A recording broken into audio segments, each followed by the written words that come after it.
Fala, meu amigo concurseiro, minha amiga concurseira. Hoje nós vamos dar continuidade nas gravações das aulas afetas aí à nossa preparação para o concurso da Polícia Penal. Mas é imprescindível para que a gente dê continuidade nesse vídeo que você se inscreva no canal, ative o sininho aí que está aí embaixo, você já sabe todo o procedimento necessário e siga-nos lá no nosso perfil no Instagram, @metanoiassessoria, que lá você vai ficar por dentro de todas as novidades e dicas que são assim eficientes no nível estupendo para ajudar e colaborar para que você alcance a sua aprovação, certo? Hoje, nosso conteúdo aqui, ó, noções de direito penal, nós vamos lá nas introduções, né, ali nos artigos introdutórios do Código Penal Brasileiro, nos aprender e assim nos prender naquilo que de fato vai cair na nossa prova, aquilo que de fato existe a possibilidade real de ser cobrado. Não vou aqui gastar o seu tempo, muito menos o meu aqui, de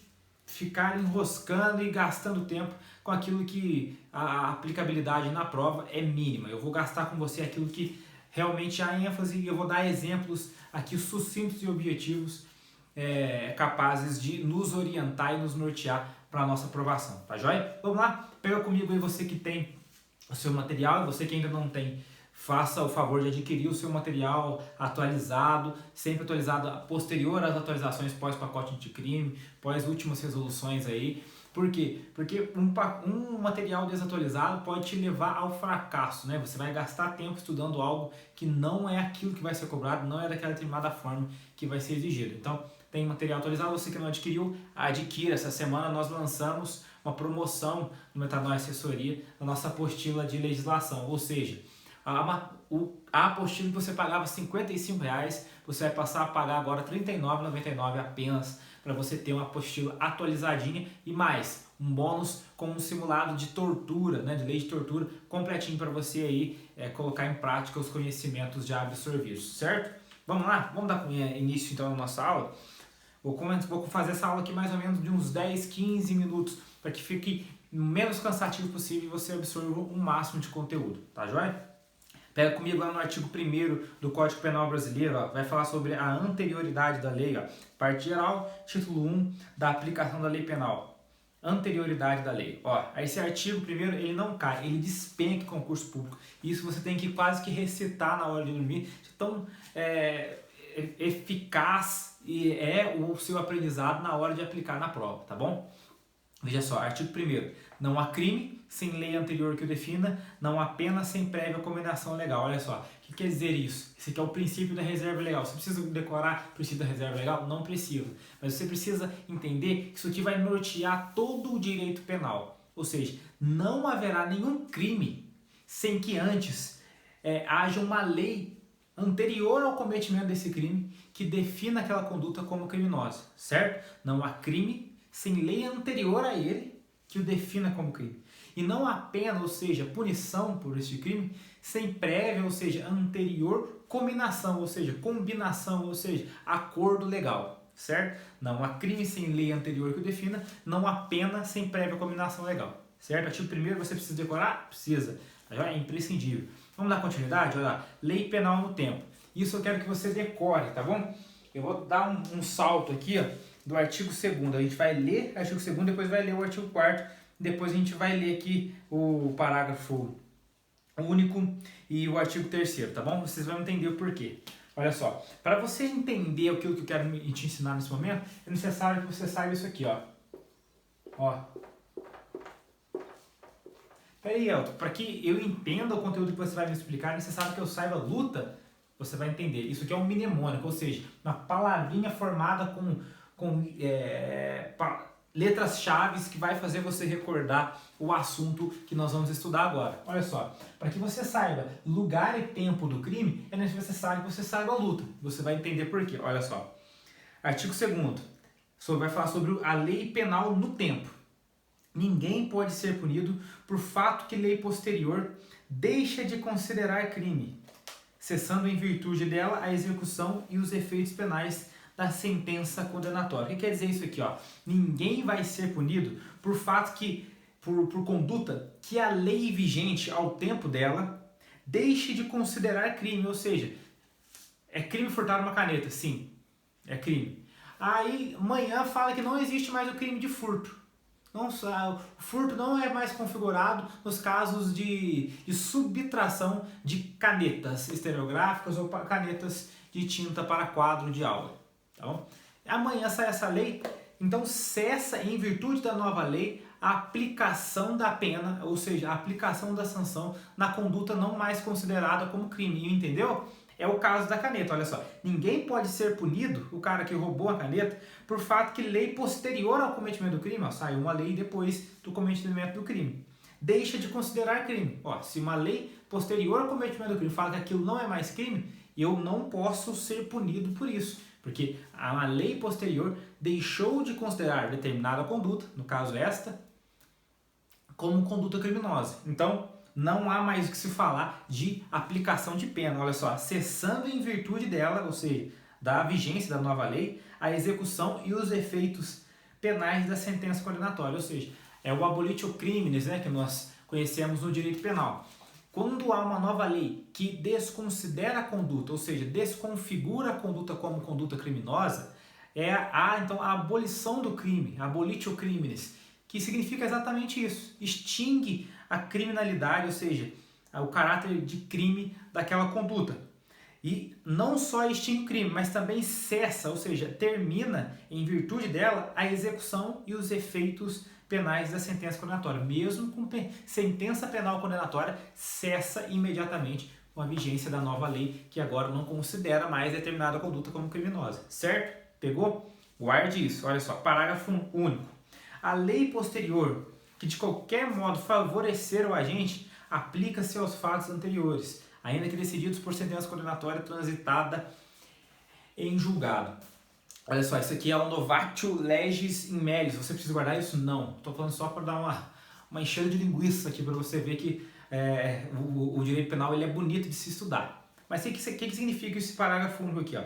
A lei posterior, ou seja, a lei posterior que de qualquer modo favorecer o agente, ou seja, aquele que praticou aquela conduta, se favorece esse agente, aplica-se aos fatos, inclusive cometidos anteriores a ela. Como assim? Olha só. Ainda que decidido, mesmo que tenha sido decidido em sentença condenatória e transitado em julgado, mesmo assim, olha só. Cometi determinado crime, tá bom? Determinado crime hoje. Passados 5 anos ainda estou pagando pena, né? Eu fui sentenciado a 15 anos de cadeia por esse crime que eu cometi, tá joia? 15 anos de cadeia, fui sentenciado a 15 anos de cadeia, faz 5 anos que estou condenado e pagando pena, né? Ainda falta em tese, aqui estou falando de um modo bem grosseiro para que vocês entendam, ainda faltam mais 10 anos para cumprir, paguei 5, ainda falta mais 10, que eu fui condenado em trânsito em julgado, ou seja, trânsito em julgado significa que não cabe mais recurso, né? Determinada ação. Fui condenado em trânsito em julgado há 15 anos, paguei 5 até então, estou ali cumprindo a pena. Quando vê, sai uma nova lei sancionada pelo presidente da República, que aquela conduta que eu pratiquei, aquela conduta na qual eu fui condenado a 15 anos de prisão, essa mesma conduta agora, hoje em dia, não é mais considerado crime. O que é isso? É a retroatividade da lei mais benéfica em favor do réu. Ou seja, a lei penal ela não retroage, ou seja, ela não volta atrás. Salvo, ou seja, somente, exceto para beneficiar o réu, beneficiar aquele que cometeu até então aquele crime que não mais é crime, porque a nova lei não considera mais, certo? A lei penal retroage? Não. Mas se for para beneficiar o réu, sim, a qualquer tempo. E beneficia, inclusive, nas ações condenatórias transitadas em julgado, que são aquelas nas quais não cabe mais sequer recurso para apelação do indivíduo. Certinho, gente? Isso não cai, isso despenca, tá bom? Vamos lá, vamos dar continuidade. Lei excepcional ou temporária.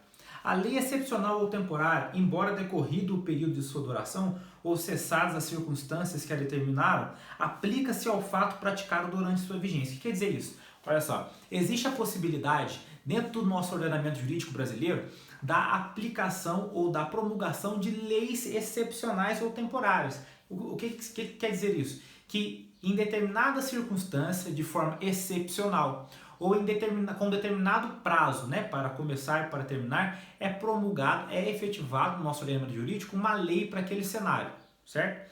Ele pode ser uma lei excepcional, né, que é só num caso excepcional, num caso específico, e pode ser a lei temporária, que tem um prazo para começar e prazo para acabar.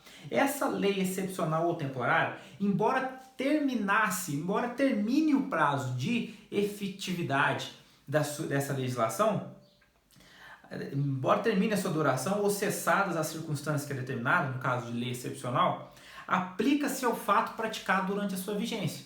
Olha só, se o presidente da República ele faz uma lei ali e é aprovado pelo Congresso Nacional, na qual no período de 10 de outubro a 20 de outubro é proibido sair de casa, tá bom? Vamos só, exemplo só.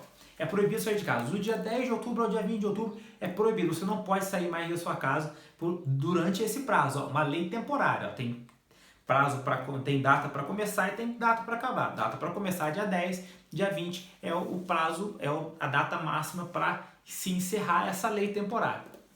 Ou seja, se no decorrer desses dias no qual essa lei temporária estava em vigência, eu cometer o ato que infringe a determinação legal, eu responderei mesmo que já terminasse o prazo. Aí chega lá dia 20 de novembro, passou outubro, passou dia 20 de outubro, terminou a vigência da lei, eu fui ali caracterizado que eu de fato saí de casa durante a vigência dessa lei. O que acontece? Olha só, a lei, apesar de ser temporária, ela se aplica, olha só, ela se aplica ao fato praticado durante a vigência. Olha, no período do dia 10, dia 20 ficou constatado que ele infringiu a lei temporária e saiu. Mas hoje já é dia 20 de novembro, se eles não me pegaram lá, agora já terminou a vigência da lei, não aplica mais sobre mim essa legislação. Se aplica? Se aplica. Esse é o chamado efeito carrapato. O que é o efeito carrapato? Por mais que a vigência da legislação, seja ela excepcional ou temporária, esteja extinguida, a conduta que infringe essa lei temporária ou excepcional, dentro dos prazos legais, elas serão cobradas inclusive após o término de sua vigência. Entenderam? Isso é muito importante. Guarde isso porque cai, tá bom? Já costuma cair, já vi questões ali, inclusive afetos aí a legislação aos concursos da segurança pública, tá bom? Vamos lá. Artigo 4º, enrolou, até pra gente chegar aqui, ó, começar a falar de luta, tá bom? Tempo do crime, ó. Considera-se praticado o crime no momento da ação ou da omissão, ainda que outro seja o momento do resultado. Olha só. Como que o direito penal vai especificar quando que foi o tempo ou momento do crime? Olha só. Segundo o direito penal, será considerado tempo do crime o momento da ação ou da omissão, ou seja, o momento da prática ou da ausência da ação, ou seja, da omissão no ato da conduta criminosa. É assim que o direito penal vai falar assim, ó, quando que foi o momento que foi praticado o crime? Ó, o momento que foi praticado o crime foi no momento que ele deu a facada, ou seja, o momento que ele praticou a ação ou omissão. No caso assim, quando foi configurado o crime de condescendência criminosa? É quando você sabe que o indivíduo está cometendo crime e fica condescendente para que ele continue praticando. Quando ele, de fato, é configurado o momento que ele se omitiu da conduta ou fez com que não fosse tomar devidas providências. Então, é na ação ou na omissão. O que é isso? É o tempo do crime. O tempo do crime é baseado na teoria da atividade, seja ela prática ou omissiva.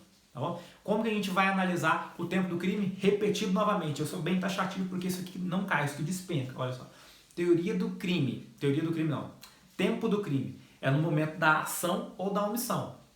Certo? Quando será configurado o tempo do crime? Ó, lembre disso. Tempo do crime, ação ou omissão. Olha só. Agora você vai começar a entender o porquê da luta aqui, ó. Tá falando tempo do crime, ó. T de tempo, tempo do crime, teoria da atividade. Atividade quer dizer o quê? Ação ou omissão. Então você vai guardar isso aqui, ó. Tu, luta. Aqui a gente vai falar do lugar do crime. Você vai entender o porquê do U aqui, ó. Mas luta. T de tempo.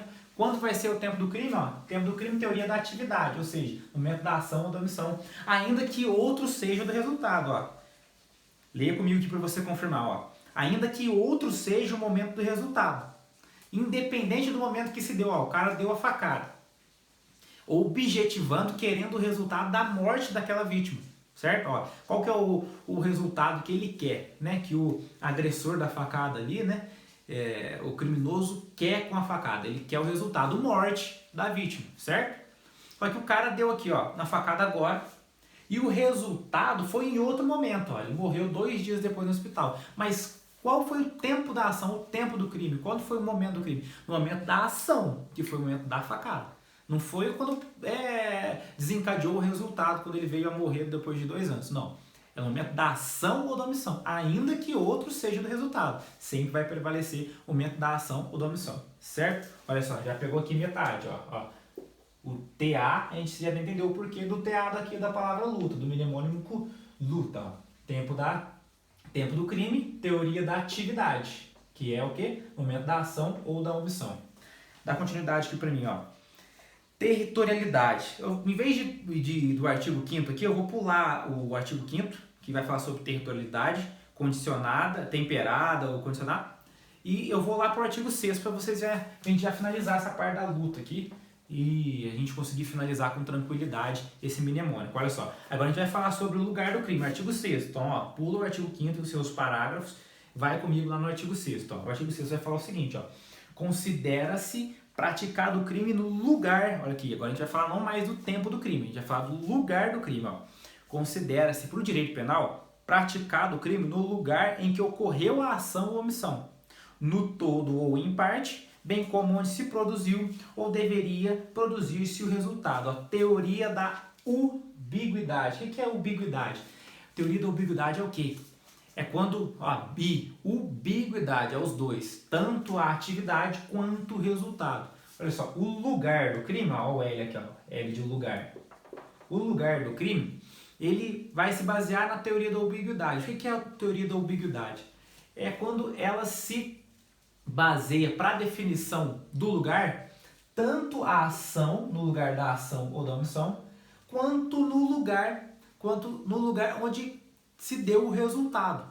Por isso, ambiguidade. Então, são duas teorias. Ela acrescenta a teoria da atividade na teoria ali do resultado e forma-se, então, a teoria da ambiguidade, que é o quê? O lugar do crime sempre vai ser o lugar onde se deu a ação ou omissão, bem como onde produziu ou deveria produzir-se o resultado. Olha só, situação hipotética. Ó, o cara ele queria matar determinado indivíduo. Então, o Joãozinho queria matar o Pedrinho. Aí o Joãozinho arquiteta todo um plano e no decorrer do plano ele pensa aqui, ó, quando o Joãozinho virar a esquina, naquela esquina, eu vou passar com o carro e atropelar ele naquela esquina. Quando ele for chegar naquela esquina, eu vou passar com o carro e vou atropelar ele, certo? Vamos lá. Aí Joãozinho espera, quando vê Pedrinho vai estar em direção à esquina, chega na esquina, Joãozinho vai, passa o carro sobre ele e o Joãozinho logo é amparado ali pelos transeuntes daquela rua, que é conduzido até o hospital e vem a falecer 3 dias depois, certo? Certo. Situação melhor, vamos melhor aqui, ó. Foi, atropelou, quando veio, jogou o Joãozinho longe. O carro passou, jogou o Pedrinho longe, né? O Joãozinho atropelou o Pedrinho voou a 15 metros de distância. Só que aí Joãozinho percebeu, cara, Pedrinho não morreu, olha lá, Pedrinho ainda tá vivo. Pedrinho foi lá, o Joãozinho foi lá até Pedrinho, que não tinha terminado de morrer, estava agonizando, tentando levantar. Ele pega ali um canivete do seu cinto que estava preso e desfere vários golpes de canivete sobre Pedrinho. Pedrinho então vem a falecer ali. O que por direito penal, quando vai fazer a análise do lugar do crime, ele vai se preocupar? Olha só, houve vários momentos ali e ele vai considerar tudo isso. Momento da ação, né? Foi aonde ele saiu com o carro e de fato atropelou, objetivando já o resultado. Ali na esquina então é o lugar do crime? Lugar do crime, porque houve ação naquela esquina onde objetivava o resultado, que é o resultado morte de Pedrinho, certo? Lugar do crime também é na esquina. Só que aí foi 15 metros de distância onde Pedrinho voou no momento do atropelamento e Joãozinho foi até ele e desferiu o gato para cá. Naquele lugar, 15 metros à frente da esquina, também é o lugar do crime? Sim. Por quê? Porque foi lá onde se deu o resultado. Qual foi o resultado? O resultado morte de Pedrinho.